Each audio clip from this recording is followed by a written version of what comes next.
Marinal daw po, yan po kita hindi sa dating Pabi Residence.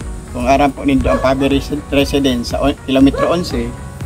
Pagkalaw po nindo dyan, yan kita hindi sa sarong lugar na pinatrabaho man po kang barangay dahil sa kaipuhan.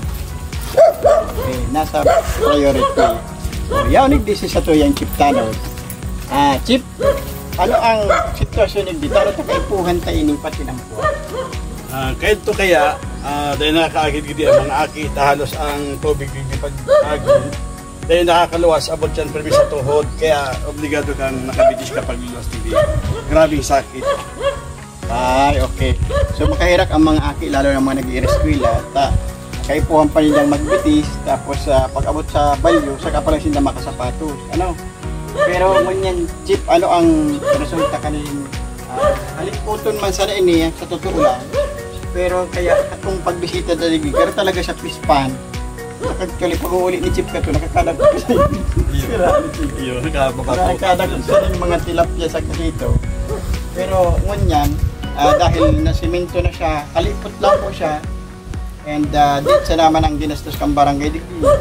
Pero nakulang pakinabang sa tuwing nga ning susunod digdi ko sakali, madampingan tayong puro, talagang grabe man. Pero sa more or less na minimize na po si sobrang problema na talagang lubog sa tubig talaga.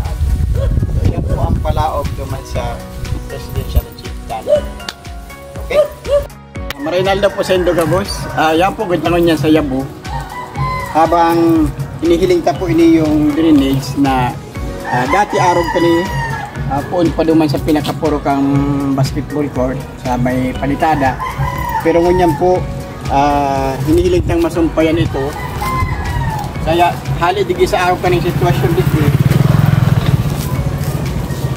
Hali sa araw kaning sitwasyon, duman po marayray na sa inutan. So maabanti po kita dito.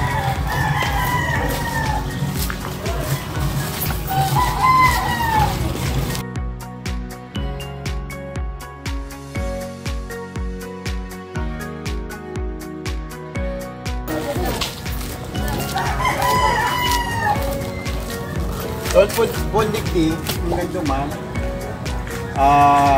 pinuknanta na po yan na ipagtrabaho kanina kaaging panahon. Kaya po, dati, ang tubig dyan, nalaog duman, dakulo ng affected na mga residente dyan. Pero ngunyan, na-minimize na. Susumpayanta na lang po yan, ng dikit, luway-luwayan na po na makaibaba ta hanggang duman sa kanalang tubig para dahil makadistro sa mga kakurangan. Bilingon ta po dito.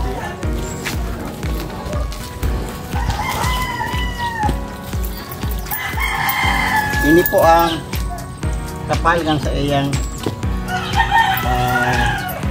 drainage. Sasabihin nasa 6 po yan, 6 or sobra pa. 6 or 8. Pero kayo po ang iluwas na ng mga tubo para pag nararaot, madali nilang retiro. Nagdi, kung kayo po ang linigon, may mga pwedeng tanggalon na mga laksa na yan. Kada pirang metro, iwasan ng araw kaming labon. Haligo. Para linigon ang mga kabara. Hanggang po yan nagdi.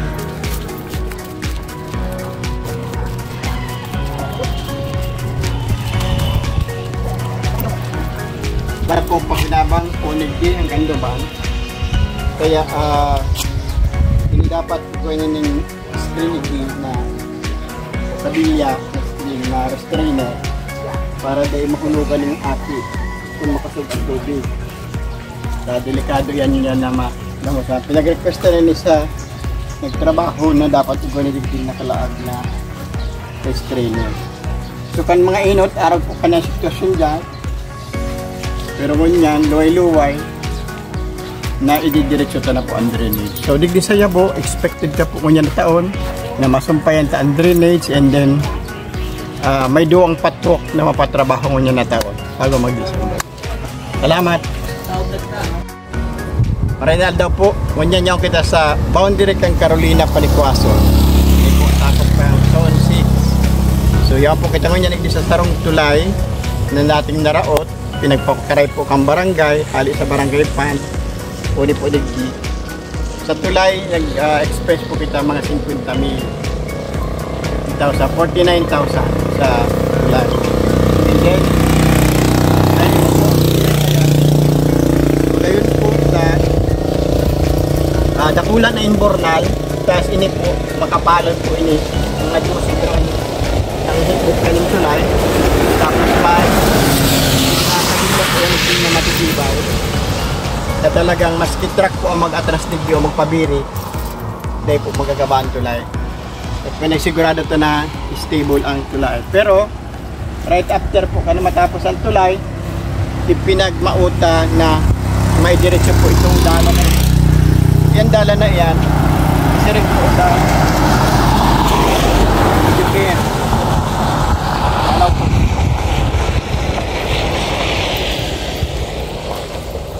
Sirik po ini sa Educare Center, di sa Upper, sa Zone 6. Ini po ang ano niya 6 ano siya, ang thickness. Tapos sarong metro po kaya ang lakbang. So komportable na po maglakaw ang mga atin. Padagos kita.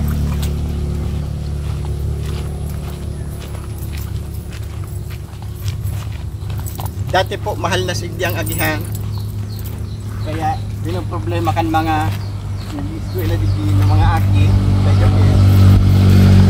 Araw po kaya sa gilid na ng itsura kayo dito. Tapos kung permi na agi-agihan, nabuhi na po yan. Kaya mayo nakakalaog na nakasapato.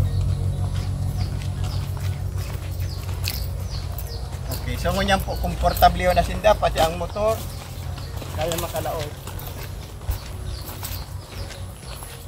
Ang teacher tayo di si Teacher Joy.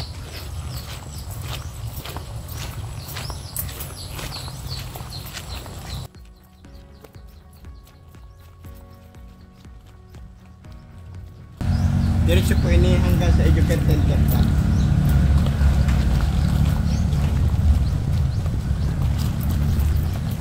Yan. Ini po ang Educare Center 3 kang Carolina. So sa pagi po kani yung dalanan ni ang mga aki komportable na po maglakaw. Asin kuya na po sinda. Dahil na malalaboyan na sa indang mga sapatos. Asin siya, of course, si teacher po maugma naman. Nagre-report po siya pag-aaga. Nakamotor si teacher dati. Tulay pinoproblema niya, dalan pinoproblema ngunyan solve na gabot. Ali sa Zone 6, marinaan daw po. Marinaaga, yaw ka po sa Carolina, pero saro sa mahiling mo digding makukuha ang atensyon mo. Ang harong ni Cap Ason Peñaflor, ang saro kapitan po kang Kalawag. Siya po, taga Carolina man giraray, kaya mahiling mo po utoan sa iyang harong doon.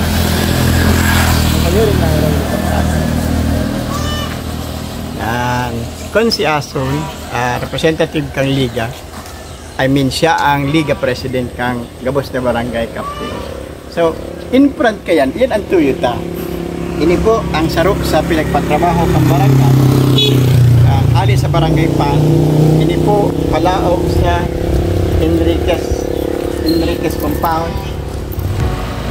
Kaya ngunyan, maugma na po ang paraagi. Harod kami 10 na parado din dati.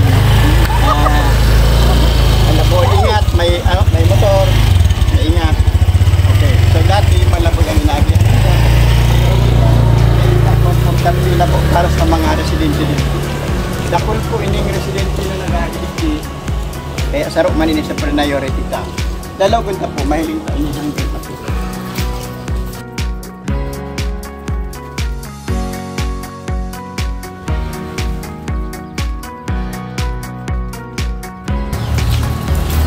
Dati po, pangaturugan lang ini na matawan ning dalan. Pero ngunyan po, nasa realisasyon na sinda na na-enjoy na ninda ang kayong kanagihan nila na dati malaboy, pantay, tapos may mga labot-labot. Pero po, dahil yun yan, ang thickness kan sa iyang simento, mga 4 inches po ang kapal. Kaya kayang magdara kang nag-aaging motor, araw ka na yung nag-aaging motor. Ang tablo po, hindi ang magluwa sa kalin. Hindi po saro sa esperso kang barangay na napag-ibota. Hindi sa tuyang panahon, kita kaya halos madawang taon pa lang po na nakatukaw. Saro ini, hanggang po ini duman.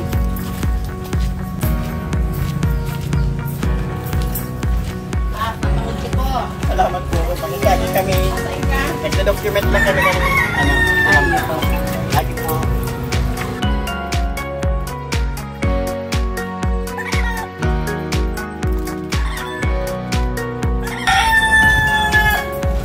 Pagka summer or pag mga mainit na panahon ay kung po hindi nag-aaragi nagdidiretso sa Inarihan, part pa kang Inarihan River na pagdadayo po ninda yan pag summer. Saro ini sa dati nila aragihan ninda na maski malaboy ito ini ang pinakamaharaning access duman sa sarong karigusan dyan sa tapat sa baba ng Inarihan. Talagang permi po ining ginagamit ang mga taga-Naga and sa mga taga-Carolina nagdayo po dito. Kaya magayunon ang lugar dito. Sa tapat po kani maliligo na mariang tubig sa Inarihan. So mamamating mo na hindi pa lang malipot na hangin. So nasa 1 minute na po kita hali sa luwas. Pero ini, matay namin ang kasundo. Mga 2 kilometro na lang. Yan po pakaliko dyan. Okay naman po yan.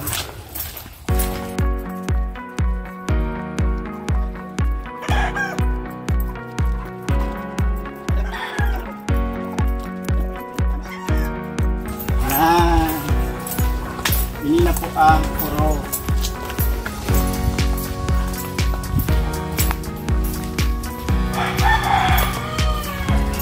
Ini po ang family Enriquez ang puro. Dahil ini pong loting ini sa Enriquez compound. Pinagmaray ka na mamati maninda na si part kang lote na pag-donate ninda para sa access road. Diretso naman yan hanggang sa may natad nila.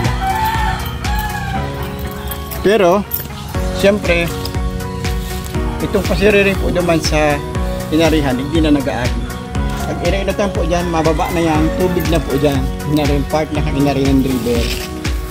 So, malinigon po dyan ang lugar. Okay. So, piling mati-mati mo na po dito ang gayong kang atmosphere.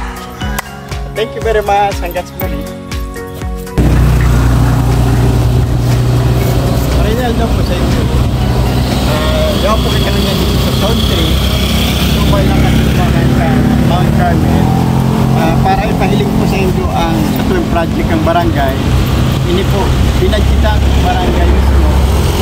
Ang amin po na inis po yung binibong dakula na bridge na tulay. Ini po ginamitan ng dakulang imbornal. Tapos po hanggang yan duman sa pinakapurong ito. Pero po ini pinatibay na maray. Pinatibay po ining tulay na nin. Ini in preparation sa pinagkikibuta po building na yun na magiging bagong barangay po. Kaya ini po kaya po i-carry kanil yung pinagkaag na pundasyon ng tulay na ini. So yan po hanggang duman si kabos na front kang barangay. Kuya na po yan. Ready na po. Ready kang sumakit. Ready na po yan para handa na po. Kaya nakulang pakinatang kaya dahil bago nagpunin yung construction kaning building, ready na po ang access nila. Kasi nila na sila magluluwas. Sa tuyang so, yan po, salamat sa tuyang mga taxpayer. Ini po ang bunga kansenyo.